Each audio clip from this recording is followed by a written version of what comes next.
Neraskidiva veza između stočarske i biljne proizvodnje je stajnjak, gdje količina i sastav istog ovise o vrsti i starosti stoke, vrsti ishrane, tehnologije uzgoja, vrste prostirke i sl. Stoga različite vrste stajnjaka, često poznata i kao domaća organska đubriva, imaju posebne karakteristike i prednosti. Razgradnjom stajnjaka u zemljištu stvara se humus koji je osnovni parametar plodnosti zemljišta i utječe na zadržavanje vode u zemljištu, na strukturu zemljišta, na vodni, zračni i toplinski režim zemljišta. Smjesa čvrstih i tečnih tvari i prostirke čini najbolju osnovnu ishranu za poboljšanje i održavanje kvalitetnih fizičko-hemijskih i bioloških osobina zemljišta.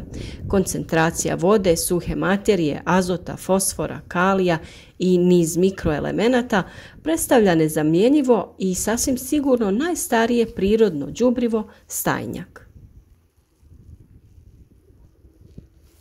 Stajnjak predstavlja najvažnije organsko gnojivo i ono uglavnom sadrži sve potrebne hranjive elemente koje biljka usvaja iz zemljišta za svoj rast i razvoj.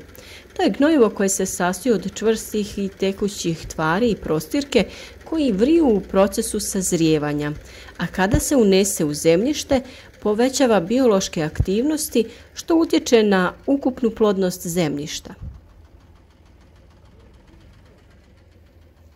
U prosjeku stajnjak se sastoji od 75% vode, 25% suhe tvari, 0,5% dušika, 0,15% fosfora i 0,6% kalija. Možemo reći da je stvarni sastav stajnjaka vrlo različit, a ovisi od niza faktora. Vrste i starosti stoke, vrste hranjiva čime se ta stoka hrani, vrste prostirke, čuvanja stajnjaka na deponiju, cilja uzgoja same stoke i stupnja razgradnje. Primjena stajnjaka zbog specifičnih fizičko-hemijskih osobina, razgradnje i djelovanja u zemljištu je različita. Danas najčešće korišteni oblici stajnjaka su goveđi, konjski, ovčji, svinjski i stajnjak peradi. Iako je tržište preplavljeno industrijskim mineralnim đubrivima koja su dopunska, stajnjak je nezamjenjiv u jesenjem osnovnom đubrenju zemljišta. Da bi stajnjak bio upotrebljiv, on mora da bude zreo. Sazrijevanje stajnjaka uveliko zavisi od niza faktora poput temperature, vrste gnojiva, načina rasprostiranja. Toplim postupkom razgradnje omogućava se slobodan pristup kisiku uz veću temperaturu i brže dozrijevanje mase. Ovaj postupak se može usporiti takozvanim hladnim postupkom gdje se na zreli sloj stajnjaka rasprostire novi svježi stajnjak. Poželjno bi bilo da sazrijevanje stajnjaka traje najmanje 5 do 6 mjeseci, pa čak i do 8 mjeseci kako bi se dobilo što kvalitetnije đubrivo.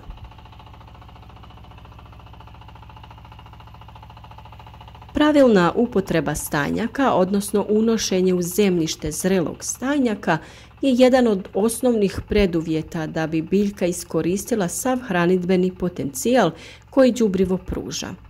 Posebnu pažnju potrebno je posvetiti zadržavanju azota, odnosno spriječiti isparavanje azota u ljetnim mjesecima pri visokim temperaturama, a u jesenjem đubrenju postoji mogućnost ispiranja u dublje slojeve zemlje pri obilnim kišama. Također je vrlo bitno i vrijeme zaoravanja, od čega zavisi iskorištenost đubriva u zemljištu, 20 do 25 cm dubine, stoga je poželjno odmah nakon razbacivanja stajnjaka izvršiti i zaoravanje.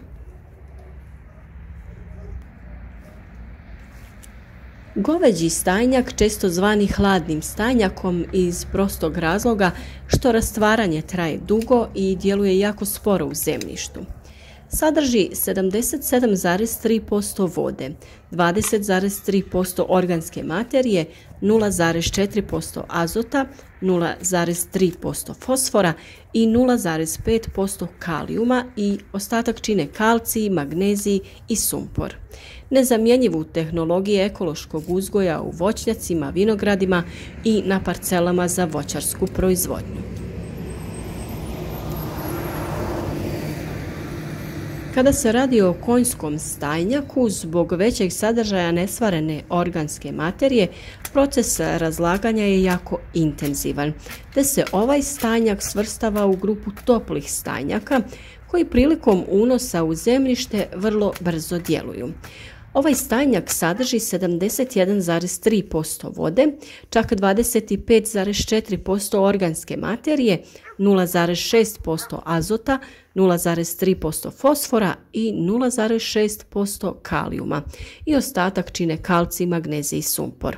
Konjski stajnjak pogodan je za osnovnu gnojidbu za biljke koje zahtijevaju gnojivo sa više organske materije, poput krompira, repe, celera, kao i ostalih plodova povrća. Ovčji stajnjak također spada u grupu toplih stajnjaka pogodnih za teža i hladnija zemljišta. On sadrži lako razgradive materije i jako nizak postotak celuloze.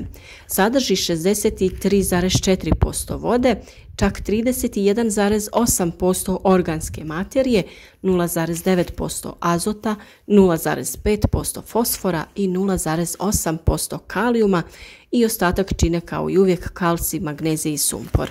Jako je sličan konjskom stajnjaku sa vrlo bogatom mikroflorom te je pogodan za mješavinu sa ostalim stajskim đubrivima.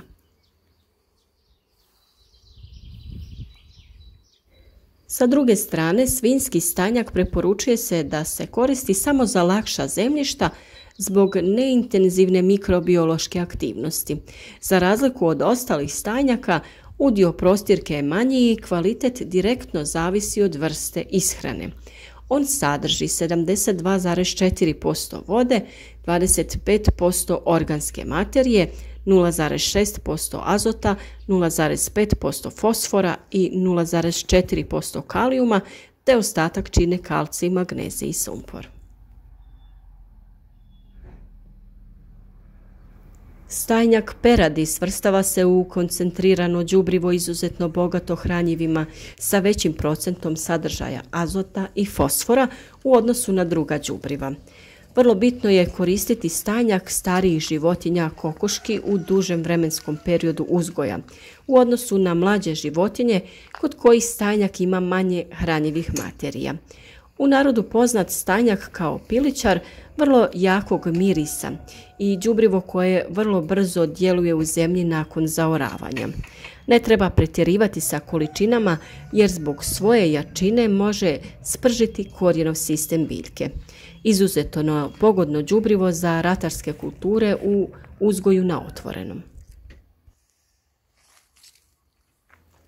Stajnjak se po pravilu može izvoziti na njive u bilo koje vrijeme godine. Ako se stajnjak izvozi zimi i rastresa po snijegu ili smrznutoj zemlji, u tom slučaju gubici hranjiva su vrlo mali zbog niskih temperatura, ali postoje poteškoće pri zaoravanju.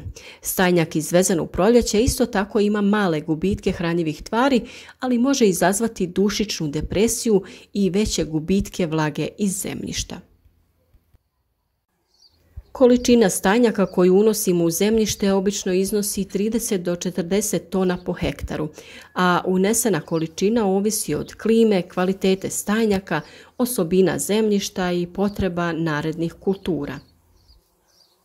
U slučaju da stajnjak ostane na njivi duže vrijeme nezaoran, dolazi do gubitka kvalitete stajnjaka, a te gubitke možemo smanjiti do 50% ako se zaoravanje obavi na vrijeme, to jest odmah neposredno nakon rastresanja samog stajnjaka.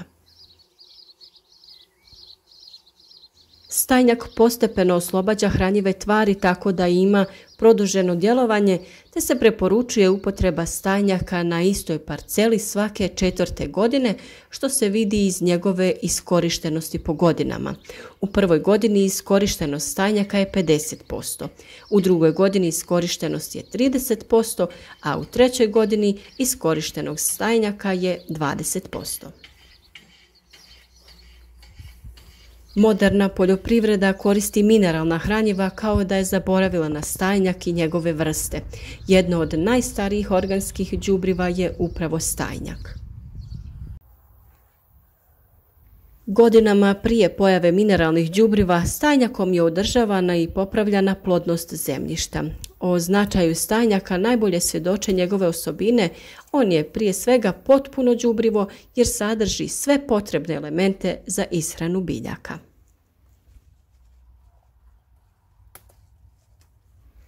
Pored hranjiva, stajnjak sadrži prirodne hormone koji stimulišu rast i razvoj biljaka, a pored ishrane usjeva, zahvaljujući visokom sadržaju organske materije, stajnjak također održava i povećava opštu plodnost vašeg zemljišta, popravljajući mu fizičke, hemijske i biološke osobine, što ga čini nezamjenjivim organskim đubrivom za sve vidove biljne proizvodnje.